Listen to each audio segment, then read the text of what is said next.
ಇನ್ನೊಂದು ಕಡೆ ಗಮನಿಸ್ತಾ ಇದ್ದೀರಾ, ವಿಲ್ಸನ್ ಗಾರ್ಡನ್ ನಾಗನ 20 ಸಹಚರರ ಮೇಲೆ ಕೋಕಾ ಕಾಯ್ದೆಯನ್ನ ಹಾಕಲಾಗಿದೆ.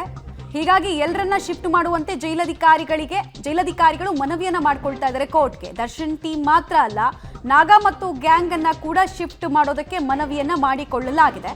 ಸಾಮಾನ್ಯವಾಗಿ ಬಂದಿಖಾನೆ ಇಲಾಖೆಗೆ ಡಿಸಿಪ್ಲಿನರಿ ಆಕ್ಷನ್ನ ಪ್ರಕಾರ ಕನ್ವಿಕ್ಟ್ ಆಗದೇ ಇರುವಂತಹ ಕೈದಿಗಳು ಯಾರೇ ಇದ್ರೂ ಕೂಡ ಅವರ ವಿರುದ್ಧ ಕ್ರಮ ಕೈಗೊಳ್ಳೋದಕ್ಕೆ ಅಧಿಕಾರ ಇರುತ್ತೆ. ಬಟ್ ಕೋರ್ಟ್ ಗಮನಕ್ಕೆ ಅದನ್ನು ತರಬೇಕಾಗುತ್ತೆ. ಸೊ ಇಲ್ಲೂ ವಿಲ್ಸನ್ ಗಾರ್ಡನ್ ನಾಗ ಆ್ಯಂಡ್ ಗ್ಯಾಂಗ್ ಅನ್ನ ಕೂಡ ಇಲ್ಲಿಂದ ಕಮಾನ್ ಎತ್ತಿಸಿ ಅಂತ ಹೇಳಿ ಮನವಿಯನ್ನು ಮಾಡ್ಕೊಳ್ತಾ ಇದ್ದಾರಂತೆ. ಡೀಟೇಲ್ಸ್ ಕೊಡ್ತಾರೆ ಮುರಳಿ. ಈಗ ವಿಲ್ಸನ್ ಗಾರ್ಡನ್ ನಾಗ ಆ್ಯಂಡ್ ಗ್ಯಾಂಗ್ನ ವಿರುದ್ಧ ಈ ಹಿಂದೆ ಕೂಡ ಜೈಲಧಿಕಾರಿಗಳು ಒಂದು ಮನವಿಯನ್ನು ಮಾಡ್ಕೊಂಡಿದ್ರು. ಬಟ್ ಅರ್ಜಿಯ ಪ್ರಕ್ರಿಯೆನಲ್ಲಿ ಕೆಲವು ಲೋಪದೋಷ ಆಗಿತ್ತು ಅಂತ ಅದನ್ನು ರಿಜೆಕ್ಟ್ ಮಾಡಿತ್ತು ಕೋರ್ಟು. ಈ ಸಲ ಎಚ್ಚರಿಕೆ ಹೆಜ್ಜೆಯನ್ನು ಹೇಗಿಡ್ತಾ ಇದ್ದಾರೆ ಮತ್ತು ಏನಂತ ಮನವಿ ಮಾಡ್ಕೊಂಡಿದ್ದಾರೆ?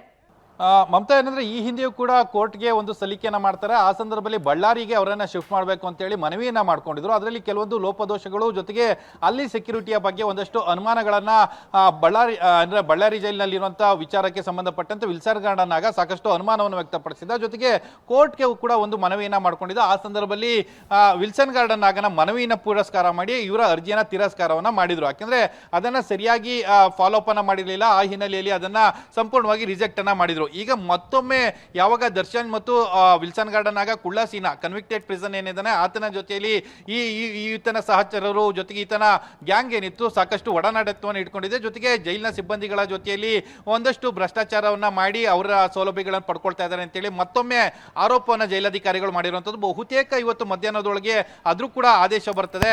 ಬಹುತೇಕ ಯಾರ್ಯಾರನ್ನಾದ್ರೆ 20 ಜನ ವಿಲ್ಸನ್ ಗಾರ್ಡನ್ ಆಗ ಇರ್ಬೋದು, ವಿಲ್ಸನ್ ಗಾರ್ಡನ್ ಆಗನ ಜೊತೆಯಲ್ಲಿ ಇನ್ನೊಂದು 20 ಜನ ಆರೋಪಿಗಳೇನಿದ್ರೆ ಕೋಕಾಕ್ನ ಅಡಿಯಲ್ಲಿ ಜೈಲಿಗೆ ಹೋದಂತವರು ಅವ್ರನ್ನೆಲ್ಲಾನು ಕೂಡ ಬೇರೆ ಬೇರೆ ಜೈಲಿಗೆ ಶಿಫ್ಟ್ ಮಾಡಿ ಅಂತ ಹೇಳಿ ಒಂದು ಮನವಿಯನ್ನ ಮಾಡ್ಕೊಂಡಿದ್ದಾರೆ. ಬಹುತೇಕ ಇವತ್ತು ಮಧ್ಯಾಹ್ನದೊಳಗೆ ಅದು ಕೂಡ ಪ್ರತ್ಯೇಕವಾಗಿ ಆದೇಶ ಬರುವಂತಹ ಸಾಧ್ಯತೆಗಳು ಕೂಡ ಇರುವಂತದ್ದು. ಮಮತಾ, ಆಲ್ ರೈಟ್, ಧನ್ಯವಾದ ಮುರಳಿ ತಮ್ಮೆಲ್ಲ ಮಾಹಿತಿಗಾಗಿ.